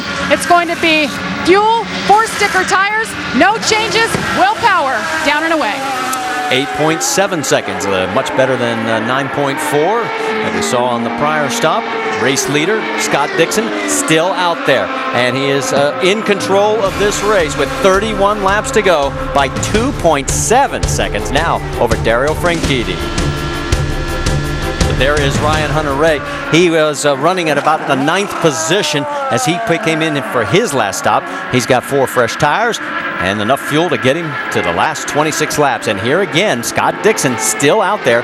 That's Simona Di Silvestro. She's doing exactly what we talked about the pre-race. She's just logging laps, her very first oval race. Justin Wilson, another guy who has 2 podium finishes. He brings his car in the 22 running in 19th position, but he still has some things he needs to learn. They're 3 laps down on this track today. And I don't think those cars, his car and also his teammate car, Mike Conway, I'm not sure that they actually came here and came off the trailer as quick as they need to be. John Andretti getting some service work done. We talked about him earlier, just coming in here for a race warm-up for the Indianapolis 500 coming up 4 weeks tomorrow, and he's done a great job here this weekend. He is running in the top 10 right now as he pulls back out onto the racetrack. Tony Kanaan peels off from his 3rd place position as he will now make his last stop, and Hideki Muto comes in as well.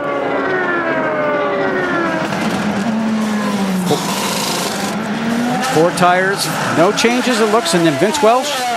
No changes for Tony Kanaan. He's been very happy with his race car. Not as fast as he'd like, but the balance has been good. He's been on the podium here the last 2 years. He's got a shot at being back on the podium again this year.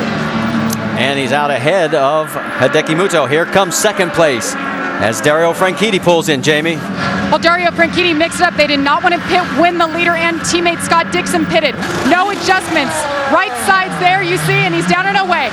And your leader, Scott Dixon, is in, has been quiet on the radio, not looking for any adjustments here. We'll see he'll take 4 tires, fill it up with fuel for what should be his last pit stop, trying to get his first win of 2010. You see the crew go to work. right front crew cam. Tire up, tire on caution. We got a car in the wall, guys. And there is the damage. As you can see, it is a lot of damage on the right side. Oh, man, look at the whole Jay back Howard's wing. machine of Sarah Fisher Racing. Jay. Another driver warming up here this weekend to get ready for the Indianapolis 500. Now, he had been circulating around. He was a little stronger at the beginning of the race, and then he just started to get towards the end. And you see Sarah Fisher right there in her Dollar General machine. That's the team owner. So she will go around the race course and see her car with her driver up against the wall. And Jay was running 25th out of the 27 cars. That gives you an idea how much a handful he had. Milka Duno is in 26th, right behind him there.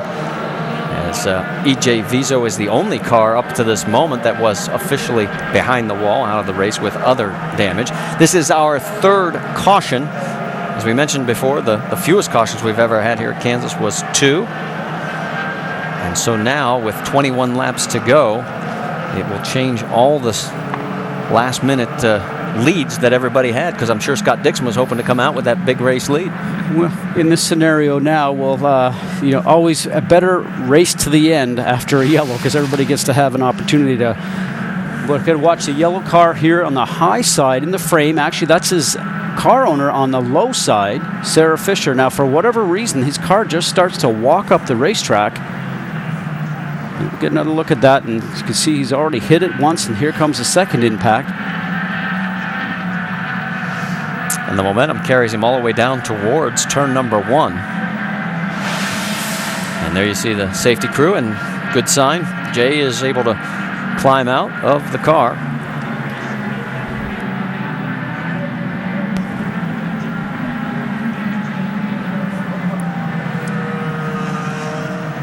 And walking under his own power, so they'll take him to the infield care center and get him checked out. And as we mentioned, that best news we always see in that situation. As right now, we have 8 cars shown on the lead lap because of the fact that some of these cars had already taken their pit stops right before the yellow came out. So we'll reset the field for you, we'll clean it up, and we'll head down the stretch. There's 20 laps remaining here at the Kansas Speedway.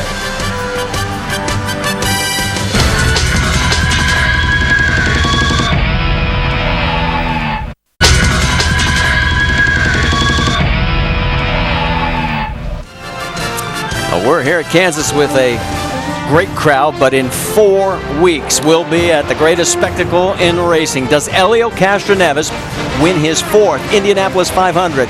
Or does Danica Patrick write another page of history? We find out May 30th, beginning at noon. In fact, we talked to the drivers about their thoughts.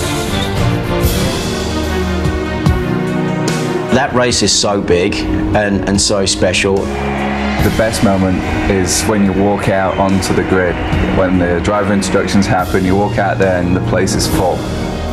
You're just going so fast and you're so close from disaster.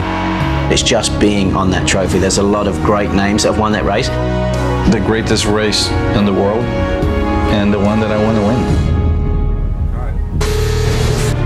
Oh, it just gets me excited just thinking about it. 4 weeks from tomorrow, and here's what we'll be looking at. Helio could make a page of history. We could have 5 women trying to qualify. Ana Beatriz could be that 5th person. And we already have 40 entries with only 33 spots. And Target Chip Ganassi Racing trying to be the first to do the double. And by that we mean win the Daytona 500 and the Indy 500 in the same year. And they have a great start leading here as far as taking momentum. Remember, they did not come out of the road course series here. The first 4 races, they were both tied for 5th. That being Scott Dixon and Dario Franchitti. Right now, there is Scott's wife, Emma.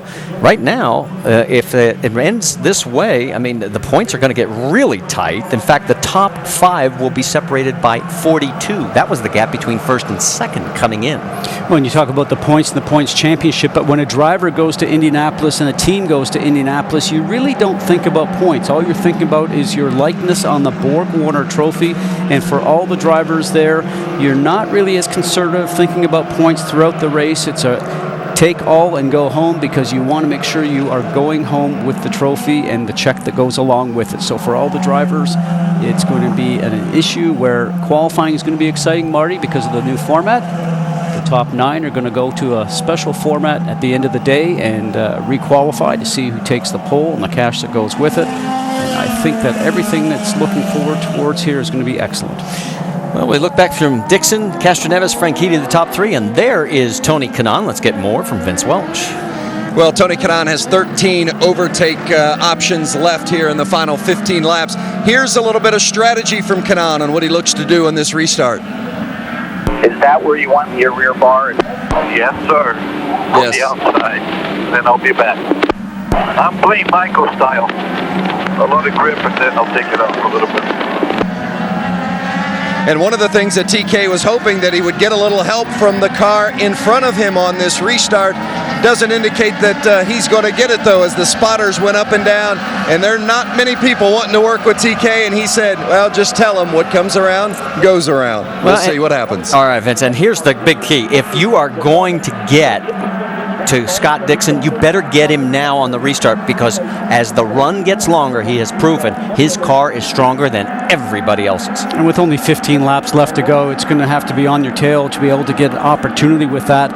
That doesn't look to be the case, because the lap cars that are in between Dixon and then Castroneves being in second, and then Franchitti and Kanaan. Now there are some lap vehicles. You heard Dixon's radio. And we're back to green flag racing with now 14 laps remaining here at Kansas.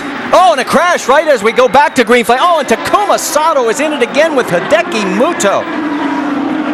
Unfortunately for Sato, that's been the story of his season. He has looked good, and then all of a sudden something will happen. They'll have a mechanical, a crash, and again. And Marty, we just finished talking about taking the momentum into Indianapolis and coming out of here with a good run, a solid run, especially for Sato, who does not had any oval experience with the exception of here this weekend. And this really puts a bit of a damper on that. Rick, what are you hearing down in pit lane? Well, the first thing I heard was Hideki Muto saying, sorry, guys, sorry. But his spotter said, look, it's not your fault. Sato was moving. You didn't know about it. As a result, the two of them got in it together. So frustrating for this team. They had done such a great job of positioning him. What they had talked about him during the yellow was really more about how to get around the lap traffic. Yeah, they were worried about Tony Kanaan, but they were more concerned about watching for that lap traffic. What they weren't concerned about was Sato, and obviously that's come to bite him. But once again, the very first words out of Hideki Muto's mouth was, sorry, guys, sorry. And they were both running in the top 10. Let's go back and see the replay. And they'll just drive right into our frame. Look to the right side of your screen. Remember, on a restart, you can go ahead and pass at any time, and there's just too much congestion going there, going out of turn 4. And it looks like Hideki Muto just made a move as Simona was coming up on the low side of him, and he just made a move to the right, probably did not see Sato was there, and turned around and ended up pinching him up into the wall.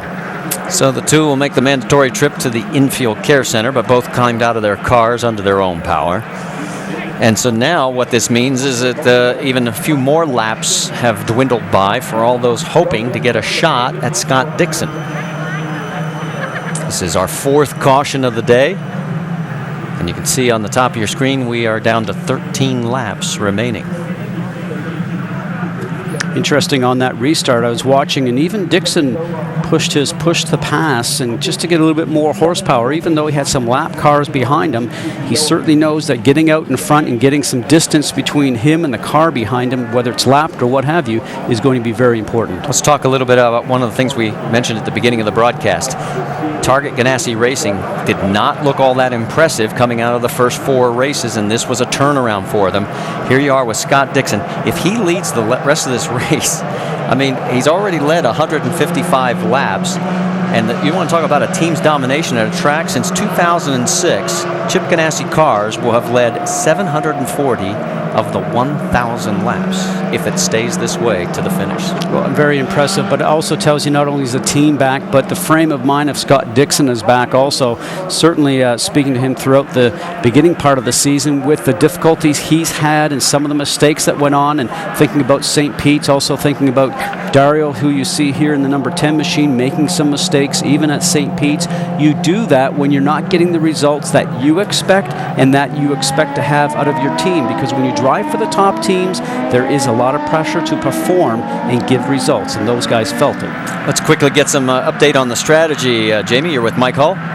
Yes, he's race strategist for your leader, Scott Dixon. All right, Mike, he has 18 push-to-passes left. We're going to have this next restart. What is the strategy? Does he use them right away on this restart?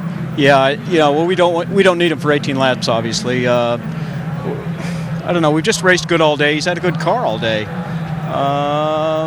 Certainly he's going to use what he has left. It doesn't really affect the fuel mileage, and it's odd. We had all these long green runs, and here at the end of the race, now all of a sudden it's like Yellow City. But we'll just get to the end today with Scott in the target car. We're doing good. How does it feel to be back up front for the first time this year?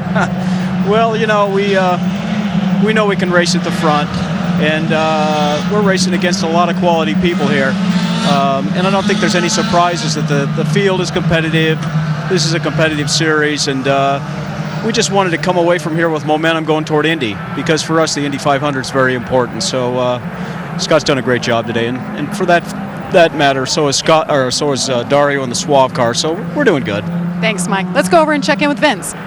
Well, Tony Kanaan is 4th on the grid, but he's about 15th in line. Michael, are you going to get any help with those guys in front of him up there on the spotter stand? Yeah, right. We would like to think so, but they're running their own race too. But two cars behind Dario. If he gets a good start like he did on that one, you never know. Tony mentioned before the race they didn't have the speed and he was quite downhearted about the fact that they didn't feel like he was going to have much of a car today. How has he managed to keep this one in the top 5? Just keeping the track position. I think we've done a good job in the pits, and he's done a good job on the track, staying with the guys up front. And I feel pretty good about what's going on here, because there's a lot of cars now, a lot of traffic. So we'll see how Dario's car is in traffic. If it's not great, we might have a shot. Yeah, because TK's car, guys, has been very good in traffic today. Yes, it has. And because of the 2 cautions now, remember a lot of teams had made stops under green. We now only have 6 cars on the lead lap. It'll be Dixon, Castroneves, Franchitti, Kanaan, Ryan Hunter-Reay, what a run for him today, and Ryan Briscoe, your top 6, the only 6 in the lead lap. Here's our Firestone lap leaders. We mentioned the fact Scott Dixon has been in control. The only time he's been vulnerable has been on the short run. And laps are winding down as we'll have 9 to go next time by. Jamie Little. Well, Chip Ganassi sitting up here for Dario Franchitti, calling the race here.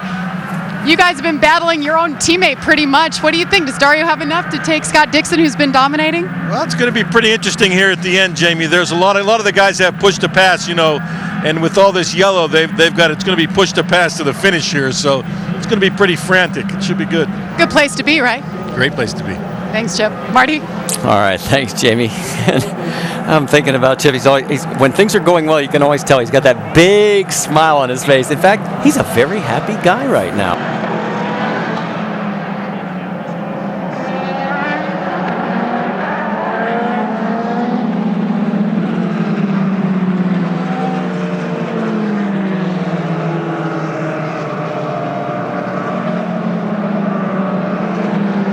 On this restart, with which will probably be only about 7 laps left to go, the guy that probably wishes that he was on Scott Dixon's tail box right at the very last few laps would certainly be Dario, because remember how good his car was on short runs? I think he might have had something for Scott Dixon if he had that opportunity. And is this one of those rule changes you'd sort of like to see, where the lap vehicles would go to the rear? Thank you for that. Yeah, I think that would make for a very exciting start and restart towards the end.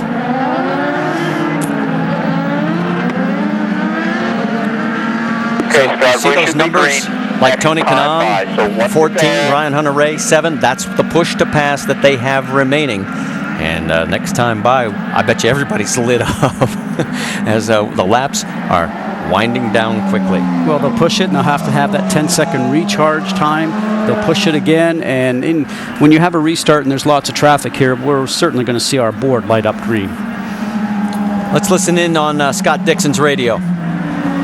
Maybe we can save some of those push-to-passes for Indy. That'd be nuts. That's Mike Hull talking about saving the push-to-pass till the Indianapolis 500. I don't think there's rollover minutes here, is there? No, I don't think so. All right, pace car is pulled off. The field is heading down the back stretch. We mentioned just 6 cars on the lead lap, but a lot of lap vehicles in between. So Scott Dixon's in control. Castroneves second, Franchitti third, Kanaan fourth, Ryan Hunter-Reay fifth, Ryan Briscoe in sixth. And for Team Target Ganassi, they're looking for their 4th consecutive win at Kansas. Do they get it? Well, coming towards the stripe, we are getting ready to go, but now they have waved it off.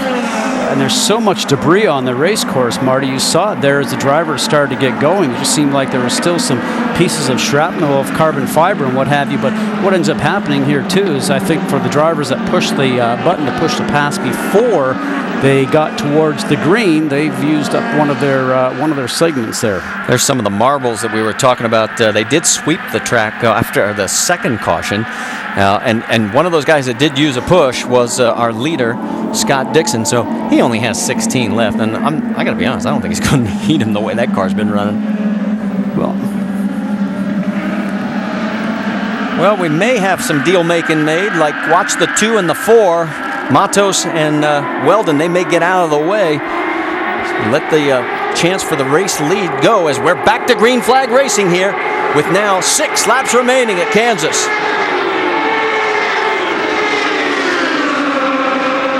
Castroneves is 2.3 seconds behind. He's going to have to get up there quickly. Kanaan trying to get up there as well. He's past the 34. Romancini. But look at, man, he is just so good. 5 good laps now, 5 laps. Dixon has just opened up the margin again. There is second place, and here comes third with Dario Franchitti.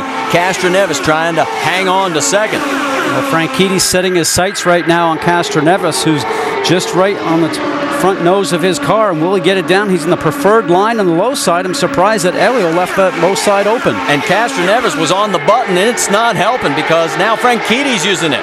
They're side by side. They're going to be pushing that thing every chance they get. Remember, it's a 10-second recycle between each use. 4 laps remaining. Scott Dixon well in control. And Franchitti has gotten around the 3. Franchitti just set fast lap of the race, 25.73 seconds. Here comes Kanaan. I was going to say they both need to look in their mirror right now because Tony Kanaan is on a charge. It's a 1-2 finish if it stays this way for Ganassi. But you got a Penske machine Andretti Autosport directly behind Dario Franchitti. And all the lap vehicles have assured Scott Dixon, unless of a major problem, he is in cruise control. Now Kanaan has set fast lap. He's right on Castroneves' back wing. 25.6 seconds. He's looking to go inside of him. This time by now we have 2 laps remaining. I am surprised that Elio is leaving just a little bit of a door open on the low side, which was allowed Dario to get through, and it might even allow Tony to get through. Side by side, it is Kanaan. He takes the position. Looks like he's going to be able to clear. White flag will be out this time by. Dixon sees it, and look at the gap that he's got. All he has to do is stay clean. Yeah, but watch Tony right now. He's got the speed.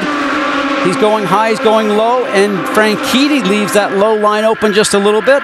Some lap traffic in front of him. He closes it. That's Danica Patrick trying to go down low, but there's no place for Kanaan to go. Here comes your race winner. 2 years in a row it's going to be Scott Dixon in second as they come across. It's Dario Franchitti followed by Kanaan closely, and then Elio Castroneves and Ryan Hunter-Reay and Ryan Briscoe. That is your top 6 here at Kansas.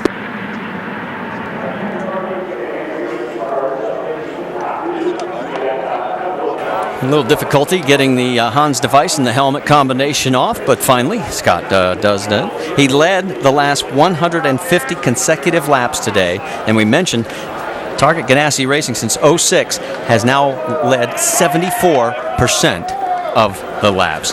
Let's send it down to the winner's circle, Jamie Little. All right, Scott Dixon makes it 2 in a row at Kansas. First of 2010. Scott, how important was this victory heading into Indianapolis next month? It was huge. I think always Kansas going into the month of May is a big deal, but big deal for Target as well. We've had a slow start, I think, on both sides of the team with the 9 and the 10, but this is definitely what we needed. Jump back up in the points table and get some good momentum going into Indy. Well, he's a happy man. He's not even sweating, looking to go to Indianapolis and get his second Indy 500 win. Let's go over to Rick. Well, we're standing here with Dario Franchitti, who was just talking about the end of the race, and let's talk about the battle with Tony Kanaan at the end of the race. Yeah, it was good to see my old teammate up there, but he was a little too close at one point. We pitted one lap early there. We got the yellow, and that gave Scott just a huge advantage. I don't think we had anything for him, but we were a lot more comfortable running second than when we got back in the pack. And at the end of the back markers, just getting in the way again, running 2 by 2, giving the people running for position on the lead lap nowhere to go. So we got to fix that. But it was a pretty good race today. It looked like we could run pretty closely. And I was going to say, you have to feel really good going into Indy. What does this say about Indy? Well, we've got a little work to do to catch that number 9 Target car. Scotty was really fast today, but a great job by the Target team again. We're looking forward to coming to Indy, and I'm glad we could give the Suave car another podium today. All right, good job, Dario Franchitti. So, Dario Franchitti, as we mentioned, a big turnaround for Target Ganassi Racing. We started at the beginning of the broadcast. They were tied for 5th in the points championship chase. And your thoughts now? We've seen one oval race. Before we do that, let's quickly catch up with Tony Kanaan. Vince? I'm wondering if this guy was sandbagging today. You told me before the race how bad the car is, and look at you. You finished 3rd on the podium for the 3rd year in a row. Well, like I said, I think, we worked on the car. We didn't have a fast car. If you guys saw in one of the restarts, the 2 Ganassi boys, they just took away. But I did what I could. We had a great start, great stops. I mean, the whole 7-Eleven crew did a great job, and they gave me a few positions too, so it was a good day. Great job indeed for TK, Tony Kanaan. Let's go to Rick. Standing here with Helio Castro-Neves, kind of rubbing his head, thinking about the end of that race. Let's talk about the end of the race. What was there? What did you have? What didn't you have? Yeah, unfortunately, somehow my car started building up understeer, and we have so much traffic in front of us. Certainly the Target guys, they were like on the league of their own, you know. All right, well, let's talk about that. Are you going to have something for him at Indy? Well, that's what worries me. The good news is this is different rules. You know, over there in Indy, it's a free for all. So we're not gonna let them carry this momentum. We're gonna try to make sure we work 4 times as harder so we can get it in Indy. Funny how you brought up that number 4. Yeah, it's funny, huh? That's it from Kansas after round 5. This is how the overall standings look. And there's an extra dimension to consider. This year, for the first time, there are more street and circuit races than ovals, 9 versus 8. And so, 2 new titles have been created for drivers to win, an oval champion and a street course champ. Official names for the new categories have yet to be announced, but in any case, they'll have no effect on the overall series championship, so everything is still to play for. 5 races are in the record books, but now the IndyCar Series looks forward to the showcase event of the year, the Indy 500. We'll have exclusive reports from trackside with our race day coverage starting at 5:30 p.m. on Sky Sports 4. Join us on Sunday, May 30th for the Battle of the Brickyard. The Indy 500 is the world's most famous motor race. Drivers say it's more important to win than even the championship. And in 2009, the event had a fairy tale ending. Ladies and gentlemen, start your engines. The greatest spectacle in racing is about to go green. Oh, we've got a crash in the short chute. 2 cars into the wall. No, we had a huge crash. And a second contact, and it looks like it is Tony Kanaan. That was a big hit. Oh no, Franchitti has a problem. The fuel hose is still connected. So Franchitti has a major issue in pit lane and is going to lose a ton of spots. Look at them dice and slice down the front straightaway. Here goes Helio for the lead, and he's got it. Hard contact, 2 cars into the wall very hard, and that is Vitor Meira. I have never seen a car like Vitor Meira's do that, and he is incredibly lucky. This crowd, look at him, just saluting him. 5 weeks ago, Helio Castro-Neves was staring at jail, an orange suit, not a race suit. And now he becomes a 3-time winner of the biggest race in the world. Helio Castro-Neves wins at Indy.